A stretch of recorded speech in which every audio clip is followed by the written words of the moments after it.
Hello, I'm Ian, and this is Somerset News Network.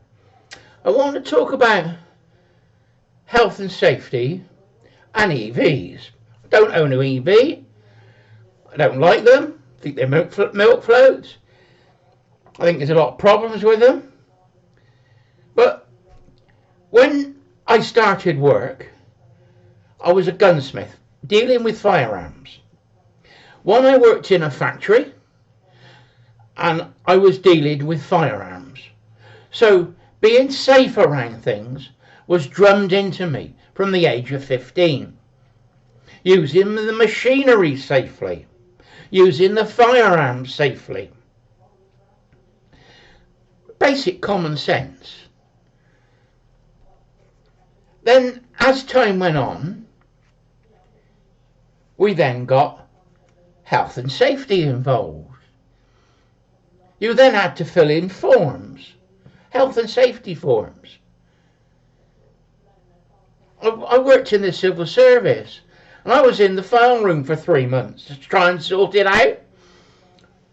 And I think they even filled in a health and safety form for that. I think the most dangerous thing was paper cuts. But that's another story. I used to do country shows. Used to make a display on a table with leaflets and things like that and put a sign up behind me.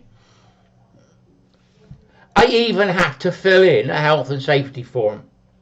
Risk assessment, they called it. A risk assessment for putting a table up with leaflets on it. Because I didn't only have to do it, everybody else had to do it. And the show had one person that dealt with it. And it was a full-time job. It's just unbelievable. Now, you got this risk assessment, health and safety and all the rest of it. You know, nobody ever talks about common sense. But when it comes to EVs, has anybody done a risk assessment? Now, I got a pacemaker because my heart rate was dropping too low. When I had COVID, it damaged my heart a little bit. I didn't have a heart attack, but it damaged one side of the muscles on my heart. And I've got to wear a pacemaker. I'm not allowed to be around electronic magnetic forces and magnetic forces. The electric, there is some machinery I can't use. I can't use welding kit anymore. Although I was a reasonably good welder, I'm not allowed to use it. I can use the lathe because the motor from the lathe is at the back and it's away from me. That's okay. I can use hand drills because the power of it isn't going to affect my pacemaker. But I'm not allowed to sit in an electric car while it's charging. The magnetic field is a no-no for me because of the higher magnetic field. Sitting in an EV is questionable.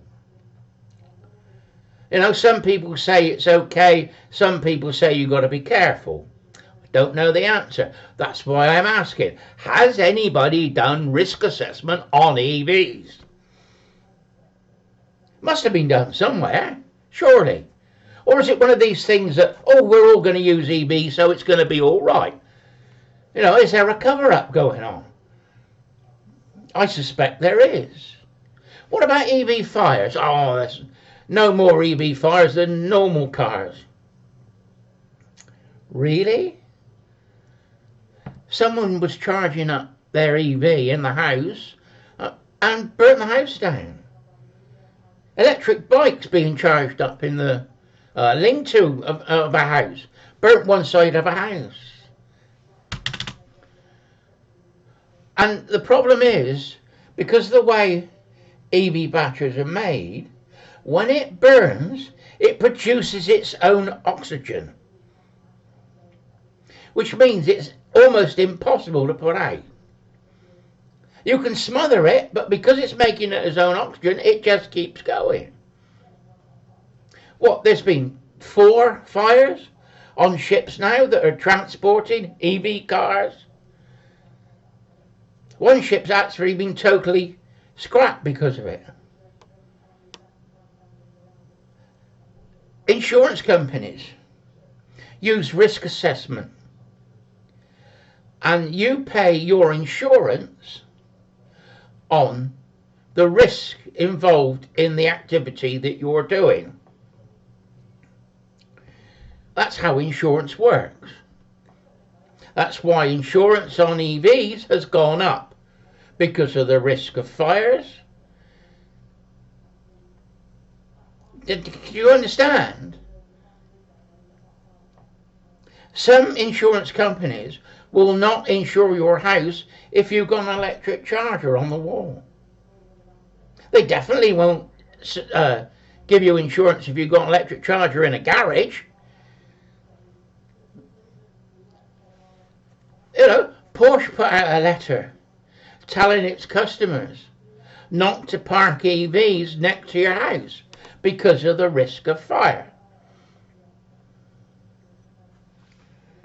Now, why isn't health and safety involved in this? Why hasn't anybody done the risk assessment? The insurance companies look like they have.